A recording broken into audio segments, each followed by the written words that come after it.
Se coloquem no lugar do presidiário, que está lá em Curitiba, com toda a sua popularidade, com toda a sua possível riqueza, com todo o seu tráfico, junto a ditaduras do mundo todo que se autoapoiam, em especial em Cuba, você aceitaria passivamente, bovinamente, ir para a cadeia?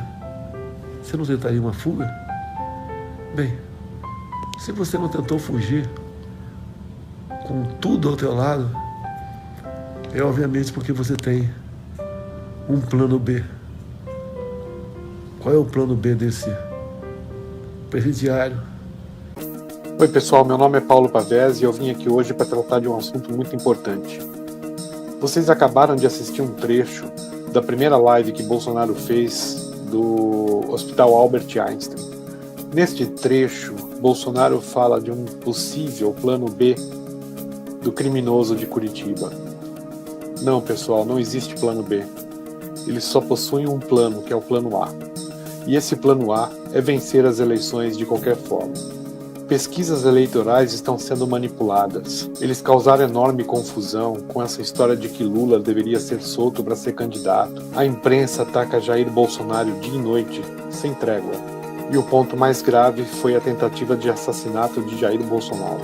O crime foi encomendado pelo PSOL e pelo PT. Eles estão desesperados. Eles sabem que eles não vão ganhar a eleição. Por isso esse é o momento de a gente ficar atento. O maior risco agora são as urnas eletrônicas. A empresa que organizou o sistema de votação eletrônica na Venezuela disse que a eleição da nova Assembleia Constituinte foi manipulada. Segundo o diretor da Smartmatic, o governo aumentou em pelo menos 1 milhão o número de eleitores. 1 million votes. Depois da eleição, as autoridades afirmaram que mais de 8 milhões de pessoas teriam votado, um recorde para o país.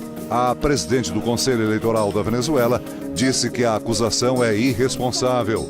A oposição pediu uma abertura de inquérito no Ministério Público e prometeu protestos para impedir que a nova Assembleia Constituinte tome posse amanhã. Diante da crise política no país, 5 opositores do presidente Nicolás Maduro pediram abrigo e estão na Embaixada do Chile. Opositores de Maduro tiveram que pedir abrigo na Embaixada do Chile. No Brasil, Celso Daniel, Toninho do PT, Teoriza Vasque, Eduardo Campos já foram assassinados. Todos executados pela mão da esquerda. Bolsonaro seria mais um da lista. O mandante do assassinato de Jair Bolsonaro está dentro da Câmara dos Deputados. Quando Marielle morreu, as notícias sobre o atentado contra Marielle eram noticiadas dia e noite, 24 horas por dia, com todos os detalhes, filmes, encenações. E agora a imprensa não diz uma palavra sobre o que fizeram contra Jair Bolsonaro. Se não fizermos nada, o Brasil vai entrar num período escuro, onde muita gente vai morrer por uma questão política. Nós não teremos mais paz. A esquerda já assumiu a postura de que eliminar o oponente é um ato normal para os padrões desses vigaristas. As eleições no Brasil serão fraudadas. Pregunta. ¿Cuál fue el resultado real en la elección de ayer? Mira, según tus fuentes. Según mis fuentes, Capriles gana por casi los 8 millones. Casi llega a los 8 millones. Capriles casi saca 8 millones de votos. Y Maduro no llegaba a los 6 millones.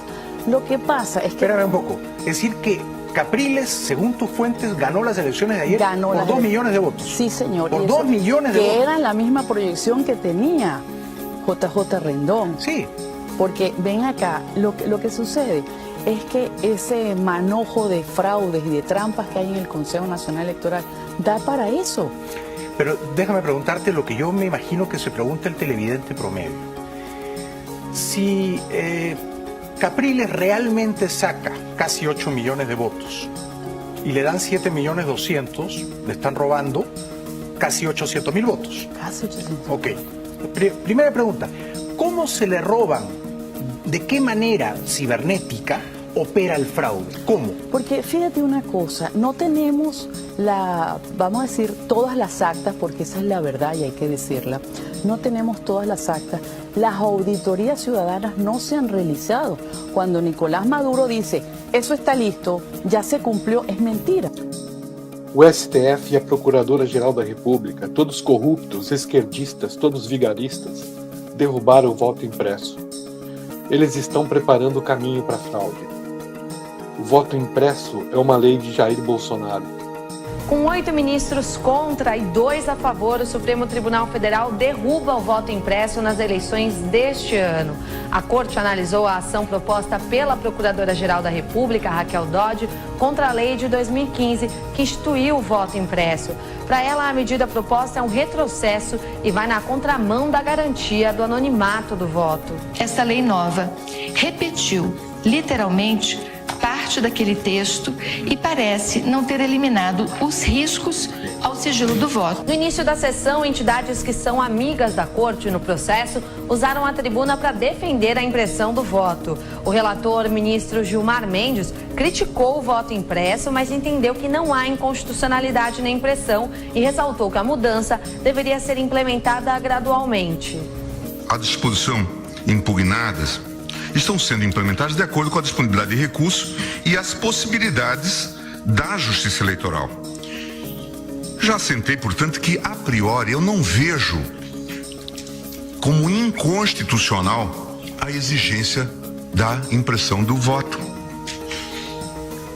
É possível ao legislador dar maior definição aos meios de cumprimento da norma, desde que forneça os meios necessários. A maioria dos ministros declarou que não houve fraude nas urnas eletrônicas dos últimos processos eleitorais. Ricardo Lewandowski chegou a dizer que a urna brasileira é um paradigma de excelência.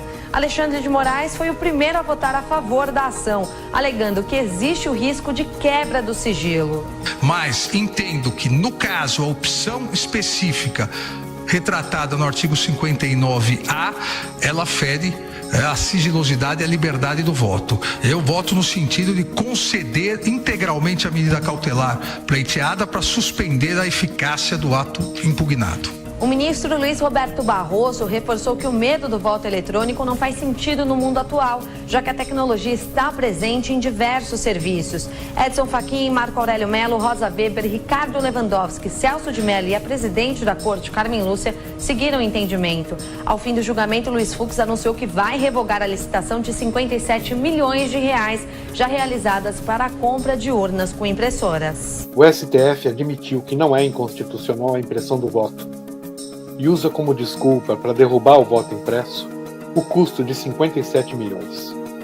Bastaria usar o dinheiro apreendido no apartamento de Gedel Vieira Lima, 51 milhões. Sem a transparência nos votos, esse dinheiro da corrupção, esses 51 milhões, vão para o bolso dos ministros do Supremo e da Procuradora-Geral da República. É por isso que eles não querem o voto impresso.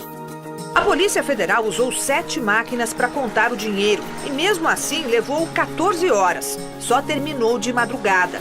No total, o equivalente a 51 milhões de reais, que serão depositados numa conta à disposição da Justiça. Gedel cumpre pena em casa há quase 2 meses, sem tornozeleira eletrônica, que está em falta na Bahia. Nós podemos evitar essa fraude. Em primeiro lugar, não deixe de votar. Se você não votar, você está dando espaço para a esquerda. É isso que eles querem desde o começo. Preste atenção no que eu vou dizer agora. Às 5 horas da tarde, no final das eleições, cada sessão eleitoral tem que imprimir o boletim de urna e fixar na porta da sessão eleitoral. Esse boletim de urna tem todos os resultados de votos a cada candidato. Às 5 horas da tarde, vá à sua sessão eleitoral com a camisa verde e amarela e vamos mostrar a todos a quantidade de pessoas que votaram em Bolsonaro e comparar com os boletins de urna. Vamos intimidar a Justiça Eleitoral. Nós não somos gado. No dia 7, vote 17. Vista sua camisa verde e amarela como prova de que você é eleitor de Bolsonaro e vá para a sua sessão eleitoral conferir o boletim de urna. Quanto mais pessoas estiverem no local às 5 da tarde, mais difícil será a fraude eleitoral. Se você não dedicar um dia da sua vida para acompanhar as eleições e os resultados de cada urna, o seu futuro, o futuro do seu filho, o futuro dos seus netos, jamais será o mesmo. No dia da eleição, às 5 da tarde, camisa amarela e vamos checar os boletins de urna. É assim que a gente vai acabar com a malandragem da esquerda.